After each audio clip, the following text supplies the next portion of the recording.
Gracias por continuar con nosotros aquí en Club de Prensa Miami. Vamos a continuar hablando sobre las elecciones presidenciales de Colombia que se llevan a cabo este próximo domingo. Sin embargo, ya como les había comentado anteriormente, durante esta semana los colombianos que se encuentran registrados en el exterior tienen ya la oportunidad de participar en las urnas. Son cerca de 972.000, un poco más, los colombianos que están habilitados para votar en estas elecciones presidenciales. Nos acompaña en este segmento del programa Cristian Mancera. Él es abogado y activista político. Muchísimas gracias, Cristian, por estar nuevamente con nosotros hoy aquí en Club de Prensa Miami.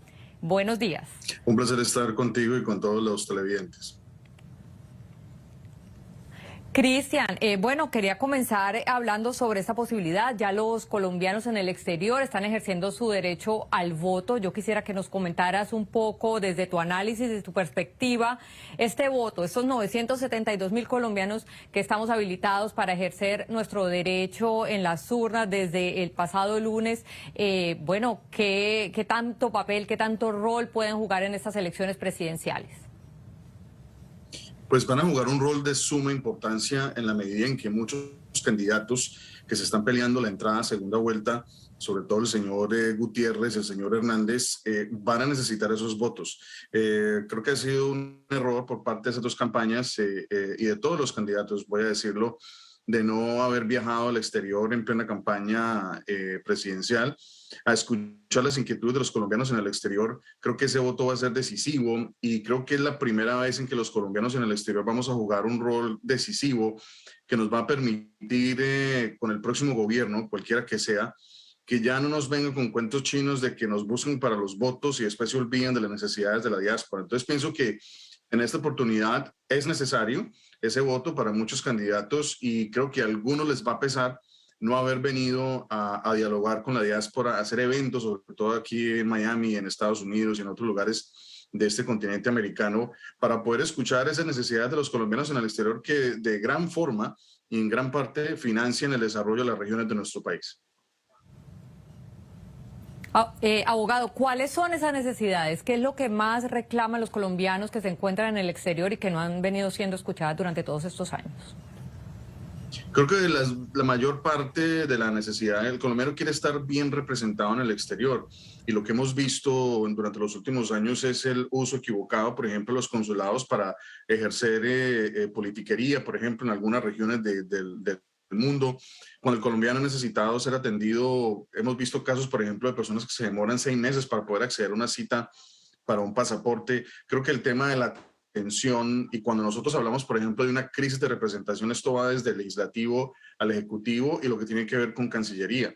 Y hay que decir también, porque no todos los consulados operan de mala forma, hay cónsules que hacen un gran trabajo, creo que un trabajo extraordinario, pero el colombiano en el exterior merece ser mejor atendido y eso va de la mano de darle vida, por ejemplo, a muchos de los temas que ya están aprobados en una ley que es la ley 1465, que de una y otra manera que fue aprobada en el 2011. Y esta ley no se ha reglamentado desafortunadamente, pero tiene el ABC de la representación de los colombianos en el exterior y necesitamos muchas cosas, entre eso la creación del viceministerio para las migraciones o lo que yo he propuesto, que es el Instituto de los Colombianos en el Exterior, para copiar un poco el modelo mexicano que México, por ejemplo, entendió hace muchos años que su diáspora, que son más o menos 38 millones de mexicanos que viven por fuera, financian el Estado mexicano en gran parte y les ha otorgado beneficios, ayudas, por ejemplo, para generar el ingreso de las remesas sin pagar, ¿cómo se llama esto?, comisiones. Entonces yo creo que hay un sinnúmero de temas que podemos trabajar con los colombianos en el exterior, pero hay necesidad que en Colombia se entienda la importancia que tiene esta comunidad. Si uno compara lo que se aporta a Colombia, que son más de 8.000 millones de dólares en remesas, que desarrollan las regiones más importantes del país como Valle del Cauca, Eje Cafetero, parte de Antioquia, por ejemplo, deberíamos estar en esa agenda nacional y no simplemente ser vistos como aquellos que no fuimos y ya no contamos, pero sí contamos a la hora de enviar las remesas. Entonces yo creo que todo se reduce, si usted lo observa, en un tema de representación, en un tema de ser tenidos en cuenta y que seamos parte de la discusión de construcción de país. Abogado, dentro de las posibilidades y las encuestas, pues muchas de ellas revelan que habría una segunda vuelta encabezada a la intención de voto por el candidato de extrema izquierda, Gustavo Petro. ¿Le preocupa a usted particularmente como representante aquí, como activista político de los colombianos en el exterior, que alguien como Gustavo Petro pueda llegar al poder en el tema de las relaciones con Estados Unidos, de las relaciones internacionales? ¿Cree que vaya a haber un impacto que termine afectando a la diáspora colombiana en el exterior en caso de que Gustavo Petro llegara al poder? Pues mire, estamos en un escenario bien preocupante porque tenemos varios candidatos. Yo diría que lo que yo he recogido de la mayoría de la comunidad colombiana en el exterior es que ninguno de los candidatos realmente convence. Y en el tema puntual de lo que usted pregunta frente a Gustavo Petro, yo no creo que Gustavo Petro sea la amenaza fantasma, ¿no? O sea, el personaje que va a llegar y va a acabar con todo lo que hay en el país. Creo que se le están uniendo una cantidad de fuerzas políticas de centro, en algunos casos de centro derecha, a esta candidatura del señor Petro, que va a ser bien complejo de que pueda llegar con una agenda radical para manejar el país. Y creo que dentro del contexto general, a pesar de que sin duda mucha gente está pensando esto va a ser un salto al vacío, hay que evaluarlo desde el punto de vista de que nunca ha tenido el poder, o sea, nunca ha sido presidente del país, tampoco ha manejado el Estado. Tenemos solamente a Bogotá como ejemplo y no fue el mejor ejemplo, ¿no?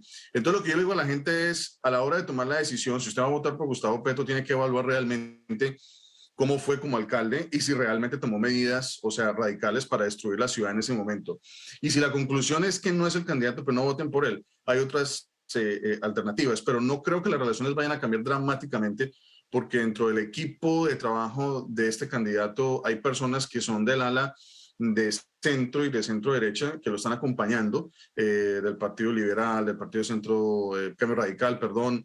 Hay personas del Partido Conservador también que se han unido a este movimiento del pacto histórico, entonces no veo que vaya a ser esa amenaza, pero la gente tiene que evaluar muy bien. Para mí, más bien, y se lo digo abiertamente, lo que me preocupa es su candidata a la vicepresidencia. Pienso que si yo mirara a Gustavo Petro como candidato y analizara su candidatura, me preocuparía si llega a faltar quién nos va a reemplazar y si la respuesta es Francia Márquez, pues la verdad tengo que ser sincero, la verdad no, eso sí me genera preocupación, porque no veo que es una persona que es profesional, es una mujer, una persona de varias luchas, ¿no?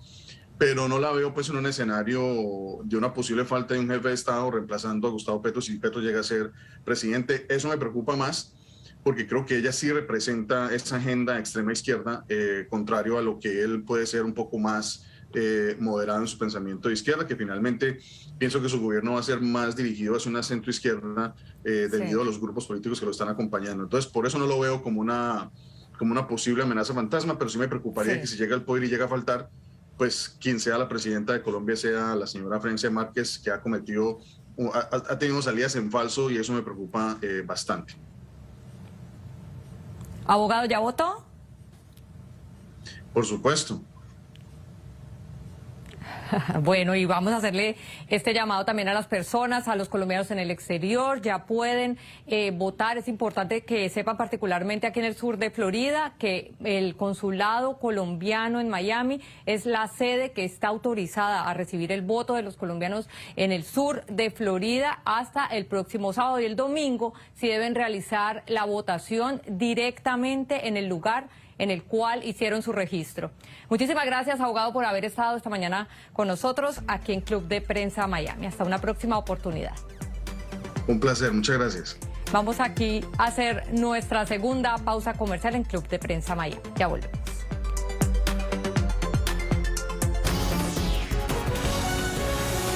Ya regresamos con Club de Prensa Miami. De vista.